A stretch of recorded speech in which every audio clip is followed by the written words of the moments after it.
So you're ready to enter your healing girl era and do the inner work so that you can move on and heal in life. Well, today I'm going to teach you 5 ways to heal for good and truly just move on. So make sure to subscribe down below, give this video a thumbs up, follow me on TikTok and Instagram at Wellness by Nicole Victoria, and let's get started. Tip number 1, don't let your past stop you from your present and future moment. I talk about this concept so much in my podcast, Going From Within, but you get to decide how much power something has over you. You get to decide how much energy you're putting towards those thoughts. I think a lot of us, it's so easy to put our past on a pedestal and have that stopping us from moving forward in life. An example is maybe saying, well, I don't trust anyone now because of my past, or I'm just this way because of my past. That is giving your past power over you. Taking responsibility for your life means you're being aware of your internal dialogue and the way that you think about yourself. If you have thoughts of like, well, I don't trust anyone because of my past, that is the energy that you're gonna put out in this world. And that's what you're gonna attract. The thing is you are not broken. You are not some project that needs to be fixed. You simply, my friend, just needs to give yourself a little bit extra love. Which brings me into tip number 2 is so many people avoid healing, avoid doing the inner work because it's uncomfortable, obviously. And second of all, they're scared of who they will be when they're done healing. And they'll do this by giving themselves excuses of, well, this is the way I was raised, or this is all I know, or this is just my past. Well, excuse is another form of procrastination.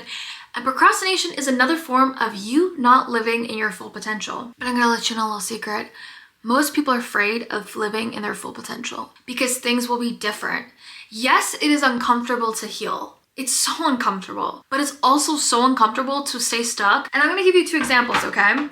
Person number 1 went through some shit, and instead of sitting there and playing victim to it and giving it power over them, they healed, they rewired their limiting beliefs, they gave themselves empathy, and now they're living their most vibrant lives. Person 2 went through shit as well, but instead of healing, they decided to push the fear down, they decided to push it away, not moving on in their life, and now, because of that, they're staying stuck in that reality over and over again. You see, you have 2 choices.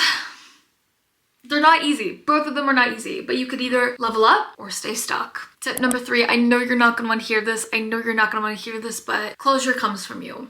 Not everyone is gonna take accountability for what they did. If we wait for closure to truly move on, to truly heal in life, we might be waiting a long time. The thing is we want an apology because we want someone to take accountability and justify how we feel is true. We want someone to validate how we feel is true. Instead, what I need you to do is do the inner work, heal, so that if, let's say, the apology does come, you've already done the work, you've already healed, you don't need it. You don't even need that apology. You don't need anyone to tell you how you feel is true. You don't need anyone to tell you that they hurt you. If that is how you feel, and if that is what you're experiencing, that is valid right there.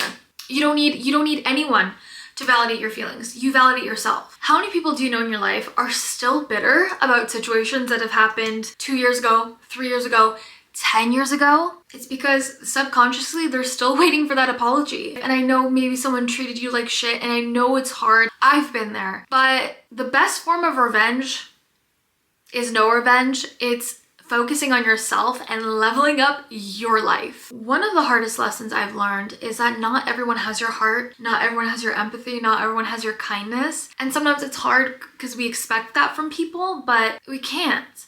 So I need you to put the power back into your hands. Tip number 4 is the body keeps the score. And hear me out for a second. A few years ago, I had really bad PTSD. I was dealing with a brain injury. And because of that, I was really anxious all the time, like multiple panic attacks a day, constantly operating in fight or flight. One thing I didn't realize is the body keeps a score. The body holds on to trauma and emotion. And a lot of pain in our body is unhealed emotion. And so there's a book, The Body Keeps a Score. I highly suggest you read this. One way to release emotional pain from the body is movement. So things like cardio, saunas, EFT work is incredible. I talk about this in all my content.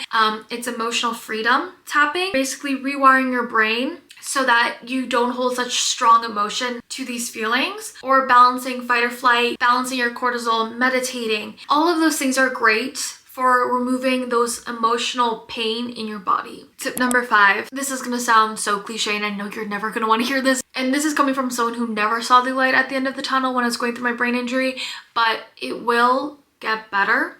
No one knows the timeline, but eventually you'll understand why things happen the way they did, and you have the power to see how strong you are.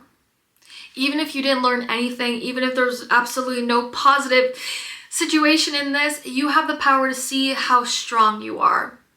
I did a full podcast episode on this, on Glowing From Within, episode 18, and I talk about this but in so much more depth and so many other tips on how to fully heal so that you can move on from your past, whatever it is, whether it's a breakup, whether it's trauma. So I hope you guys enjoy. Don't forget to subscribe down below because that helps out my channel so much, and I appreciate you guys for all the love and support on my other videos. It means the world. If you want more mindset and wellness tips, follow me on Instagram and TikTok at Wellness by Nicole Victoria, and I'll see you guys in my next video. Bye guys!